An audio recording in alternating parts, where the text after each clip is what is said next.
ఇంకోండి నేను ఆసిన పొడి వేస్తున్నాను. ఆసిన పొడి అంటే అండి నిన్న తెచ్చాను, పాత తెచ్చాను కదండి, అందుకని అవుతాయండి. కడుక్కుని అట్టు పెట్టుకున్నాను, నీళ్ళు పోతున్నాను ఎట్టుకోండి.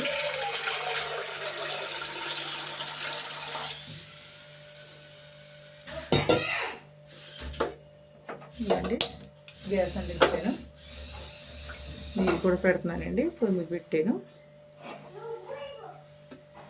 ఇవ్వండి అవుతాయండి. దీంట్లోకి కొద్దిగా నూనె రాస్తాను, మంచి నూనె రాసుకుంటాము కదండి. కొంచెం ఇడ్లీ పర్ఫెక్ట్గా వస్తుంది. రాసిన కూడా రాసుకుంటాం మంచిదండి. ఇది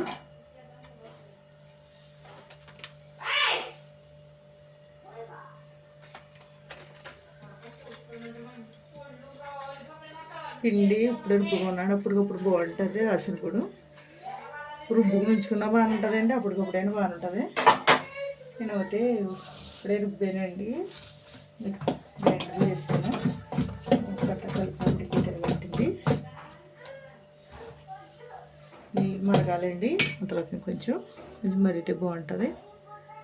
వెంటనే పెట్టేసుకుంటే బిజ్జలు ఉన్నాయి కదా, అందులో నుంచి వచ్చేస్తుంది.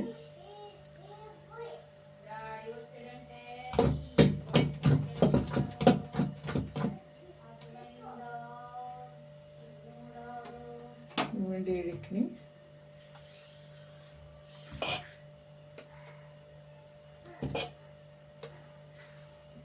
అంటే అప్పటికప్పుడు ఒకటి వేసుకుంటాడు, అప్పటికప్పుడు తినే ఒకటి అయితే సరిపోద్ది, ఎక్కువ వేసుకోక్కర్లేదు. రెండు తినొచ్చు, ఒకటి తినొచ్చండి. అప్పటికప్పుడు రుబ్బుకున్న పిండి అయితే టేస్ట్ అయితే బాగుంటుంది కదా.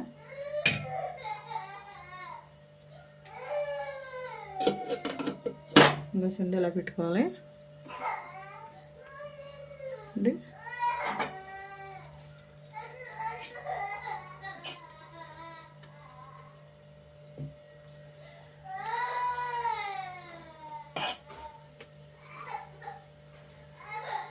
ఎక్కువ వేసుకున్నా పొంగిపోద్దండి, పొంగిపోతాం కదండి, పైకంటే వచ్చేస్తుంది, అందుకని ఇంకా పెట్టుకోవాలండి.